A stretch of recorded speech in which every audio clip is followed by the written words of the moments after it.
السلام عليكم. النهاردة هنعمل الاندومي زي ما بنشتريه بالظبط، وده بقى تحدي. جربوه وعلى طول هتعملوه. اول حاجة في حلة هنحط الملح وعليه بهارات الفراخ وكمان فلفل اسود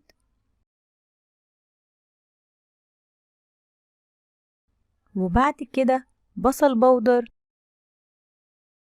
وكمان توم بودر وشطة، ودي اختياري.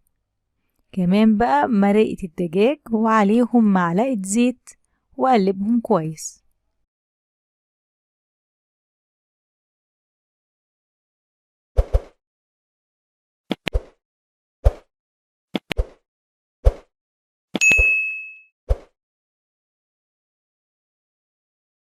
تعالوا دلوقتي نعمل المكرونة. مية مغلية وعليها معلقة ملح وانزل بالمكرونة.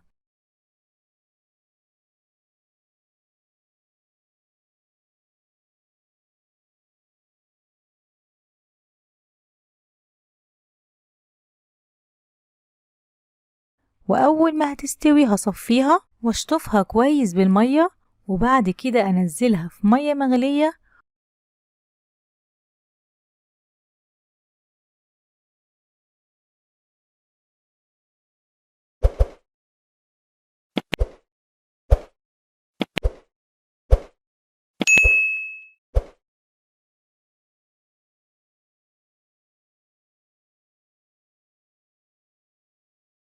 وآدي التوابل على النار وانزل عليهم بالمية المغلية مع المكرونة، وكده خلاص أنا خلصت الأندومي. بجد طعمه تحفة، لازم تجربوه. ولو عجبكم ما تنسوش لايك للفيديو، اشتراك في القناة. أشوفكم على خير، مع السلامة.